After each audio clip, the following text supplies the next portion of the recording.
about tips for designing your survey instrument. Maybe you are a young researcher or a postgraduate student and you have a research questionnaire-based sort of research. It's important you have a clear-cut understanding of the techniques involved in designing your instrument. My name is Dr. Felix Ayedele. So let's get started. Now, to start, it is important to understand that questionnaire design is based on scientific principle. Of course, at the same time, no scientific principle can actually guarantee an ideal questionnaire. But it is something that you have to perfect over time based on your experience, your interaction with experts, and what have you. And not just that alone, a good research instrument, or call it questionnaire, is a product of collaboratory efforts of many stakeholders. It is not just what, as a researcher, you independently work on and then you deploy. For so many reasons that your instrument may not meet the required standard.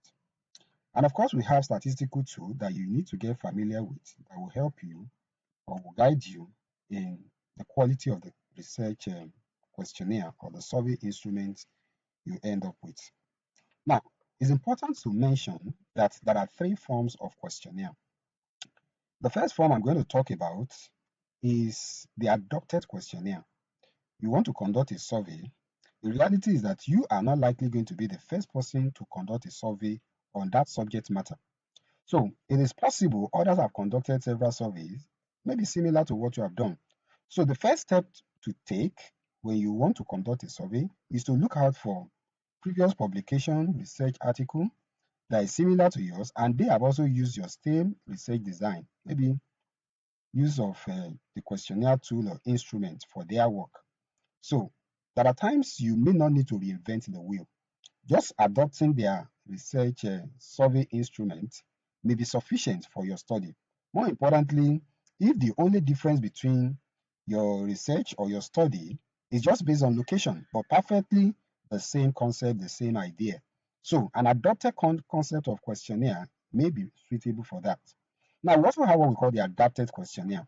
That is a situation whereby you are found a similar research work and you have considered adopting the research question. But this time around, there is a little difference from what you have and what you want to do. So in that case, you may have to adapt that instrument to your own personal study. Maybe the kind of disease that an individual study, maybe they are all foodborne diseases, but your own is a different foodborne disease. So you may have to adapt that instrument to your own study. Now, the third category of questionnaire is the self-developed. This is the one we develop from the scratch. And it's important to mention that you don't have to design a questionnaire from the scratch if you have ones you can adopt. Okay, you must have explored, you must have searched and try every avenue to see if you can adopt or adapt one. The last result should actually be to develop one from scratch. Okay, the assumption is that you don't really have study that is similar to yours. That is why you have to what? Self-develop your own. But in all these three instances or the three form of questionnaire I've mentioned, there's a place of expert review. Okay, so it's not enough to adopt and start using. It's not enough to adapt or develop on your own. You must ensure the concept of expert review. Now, what do I mean by expert review? Now, in questionnaire design, we have different categories of experts that are meant to play a role in standardizing your instruments. Number one, we have the subject experts. Are you into field of education, social sciences, arts, engineering, or maybe you are in public health, medicine, and you have an instrument you want to deploy for a study? There are subject experts in that field.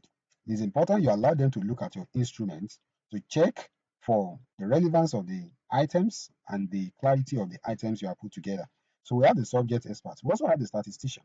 The statistician is just like a partner in progress, okay? So you don't necessarily operate without them, okay?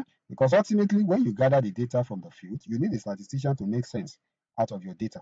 So you don't get them involved at the end of the field data collection. You get them involved right from the conception of that particular research survey itself, so that they can guide you on your scaling, on your coding, and all that. So at the end of the day, you won't end up gathering data that might not be analyzable. And then we have the social psychologist. The social psychologists help us to put our instruments in perspective.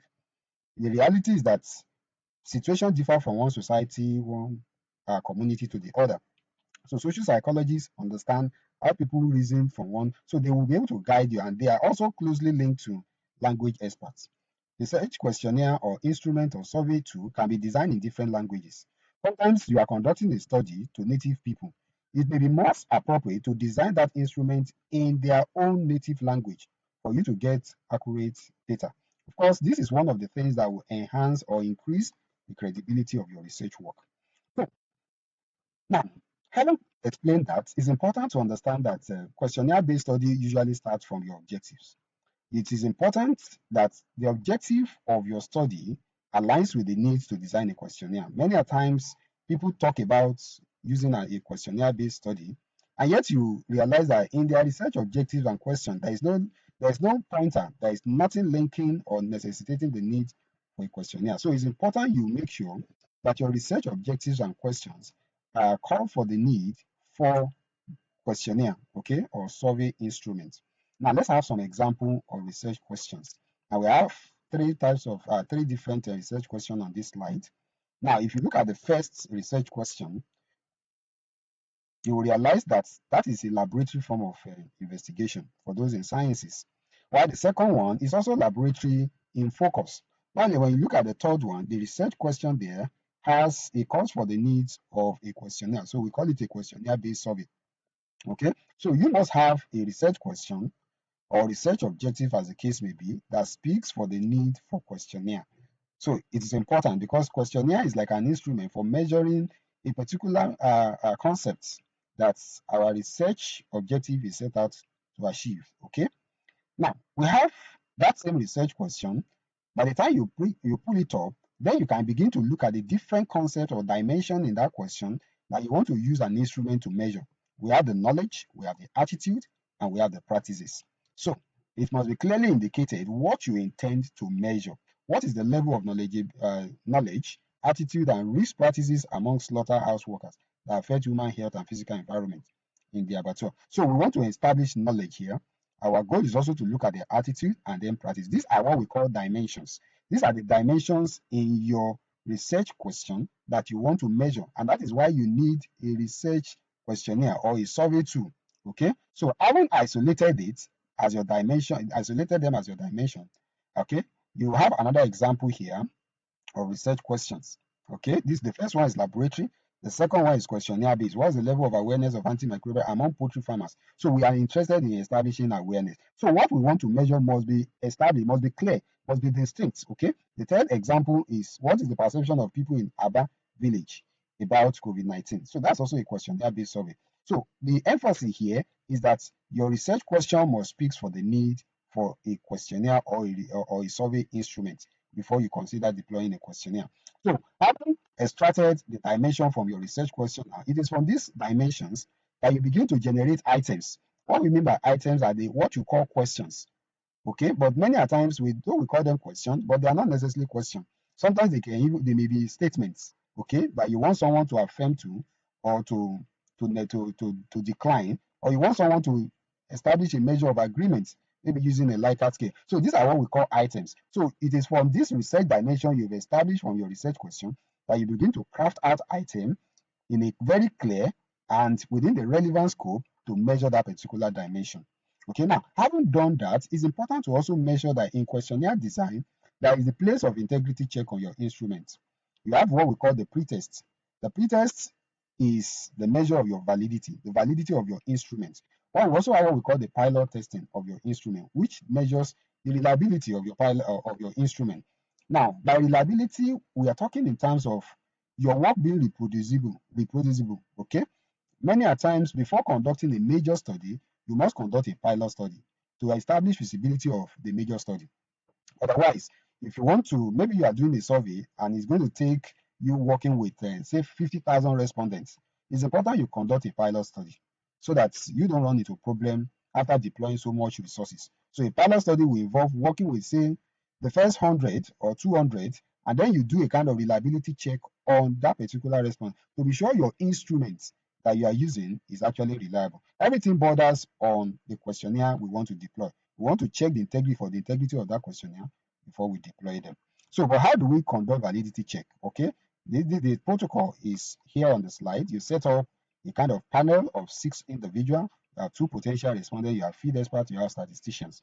So these are the people that will look at the questionnaire, and they will be checking your questionnaire for the relevance and for clarity of each of the items in your questionnaire before you deploy them.